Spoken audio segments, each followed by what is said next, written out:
মাস তিনেক আগে রাষ্ট্রদূত তারেক আহমেদের সাথে দেখা হলো আবুধাবি দূতাবাসে। তার বাড়ি উত্তরাঞ্চলের বগুড়ায়। হাড়িভাঙা আম চেনেন, স্বাদও জানেন। তিনি বলছিলেন এবার আরব আমিরাতের কোম্পানির মালিক বলে যে একদিন শীর্ষস্থানীয়দের এই বাংলাদেশে আম ছিল। খাওয়াবেন। তার সাথে আলোচনার পর আর শুরু হয়েছিল উল্টো যদি প্রস্তুতি, হয় যে বাগান একজন পরিচর্যা।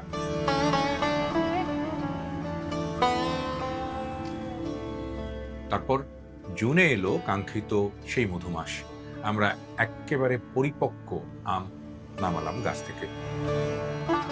এইটা হচ্ছে হাড়িভাঙা আম। আপনারা সবাই চেনেন রংপুরের বিখ্যাত হাড়িভাঙা, এবং এই আমের এবারে যে কোয়ালিটি সেটি কিছুটা এই আপনার খরার কারণে একটু অন্যরকম হয়েছে, বাট ইটস গুড। বড় এবং মাঝারি দুই ধরনের আম, 3টা অথবা 4টাতে 1 কেজি হতে পারে। এটা আমাদের বাগানের আম, রূপরীতি এগ্রো ফার্মের। আমরা একটা আমের কোয়ালিটি দেখি ভিতরটা কিরকম হয়েছে এবার। মানে আমের সাধারণত হাড়িভাঙা আম একটু শক্ত শক্ত খেলে পরে খুব ভালো হয়। এই যে হলো কোয়ালিটি, ভিতরে দেখেন কতটুকু আটি, একদম ছোট্ট আটি। এবং এই আমটা অন্য রকমের আর কি, অন্য যে জাতগুলো আছে তার থেকে কিছুটা ভিন্ন। এই যে আমি দেখাই তাহলে বুঝতে পারবেন। এই যে,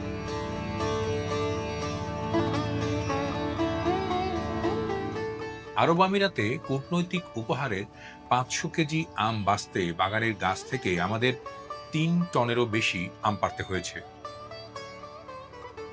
সবগুলো আম যেন পুষ্ট হয়, কোনোটাই যেন পোকা বা দাগ না থাকে, যত্নে বেছে বেছে সেই আম প্রথমে আলাদা করেন আমাদের বাগান কর্মীরা।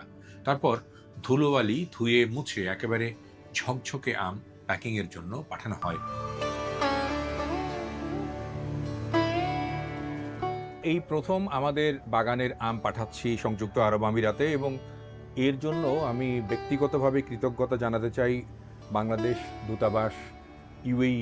তারা এই উদ্যোগটি নিয়েছে এবং একদম অর্গানিক, গার্ডেন ফ্রেশ এই আমগুলো আমাদের মাধ্যমে তারা আরব আমিরাতের বিভিন্ন পর্যায়ের উচ্চপর্যায় ব্যক্তিবর্গ কিংবা সেখানকার রয়্যাল ফ্যামিলির যারা আমাদের বন্ধু আছে তাদের কাছে পৌঁছানোর উদ্যোগ নিয়েছেন। আমি নিজে খুবই খুশি, হ্যাপি এই কারণে যে এই প্রথম আমরা আমাদের বাগানের ফসল একটি ভিন দেশে, ভিন মানে ভাষার মানুষের কাছে আমরা পাঠাচ্ছি, যারা এই আম চেখে দেখবেন এবং নিশ্চয়ই তাদের এটি ভালো লাগবে। এর মাধ্যমে আমাদের নতুন একটি সেতুবন্ধন তৈরি হবে। হয়তো ভবিষ্যতে এর মাধ্যমেই আমরা বাংলাদেশের এই আম, বিশেষ করে হাড়িভাঙা, আম্রপালি, আমরা সেই দেশেও প্রসিদ্ধ পরিচিত করতে পারবো। সেখানে বাণিজ্যিকভাবে আমাদের এই আমটা যাবে এবং আমরা বিক্রি করব। আমাদের বাগান কিংবা এই এলাকার আম চাষিরা উপকৃত হবে, এটি আমাদের উদ্দেশ্য। আশা করি আপনারা সবাই আমাদের সে সহযোগিতা করবেন। আমি ব্যক্তিগতভাবে বাংলাদেশের যে রাষ্ট্রদূত রয়েছেন ইউএইতে, জনাব তারেক আহমেদ, তার কাছে কৃতজ্ঞতা প্রকাশ করছি।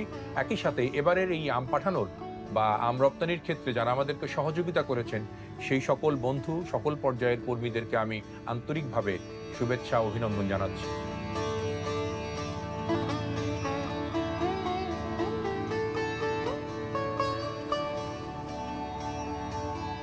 আম আবুধাবি যাবে প্লেনে, তাই প্যাকিংটাও সহজ ছিল না।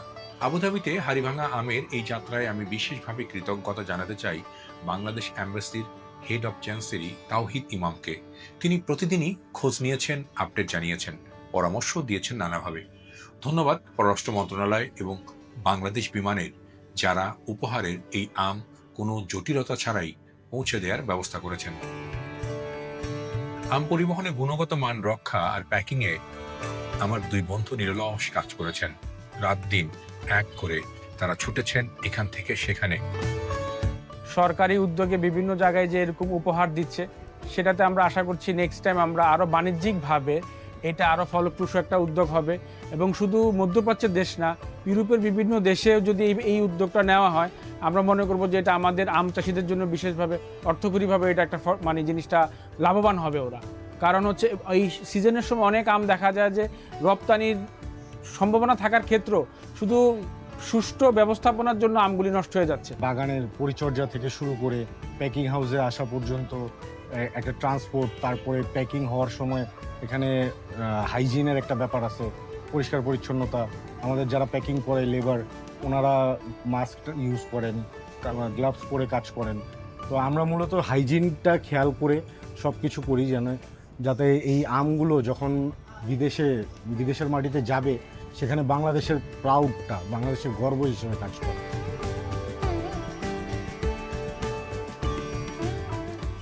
3 মাস চেষ্টার পর আমাদের বাগানের আম রওনা হলো আমিরাতের পথে। অনেক যত্ন আদরে আম ভর্তি কার্টনগুলো যখন ঢাকা বিমানবন্দরের রপ্তানি জোনে কার্গো ওয়ার্ল্ড লজিস্টিক্সের কাজী মঞ্জুরুল ইসলামের কাছে হস্তান্তর করি, তখন গর্বে বুকটা উঁচু হয়ে উঠল। আমরা চেষ্টা করলে অনেক কিছুই পারি। হয়তো এভাবেই কোনোদিন দুনিয়ার নানা প্রান্তে পৌঁছে যাবে আমাদের প্রসিদ্ধ নানা পণ্য, জানিয়ে গর্ব করবে আমাদের আগামী প্রজন্ম।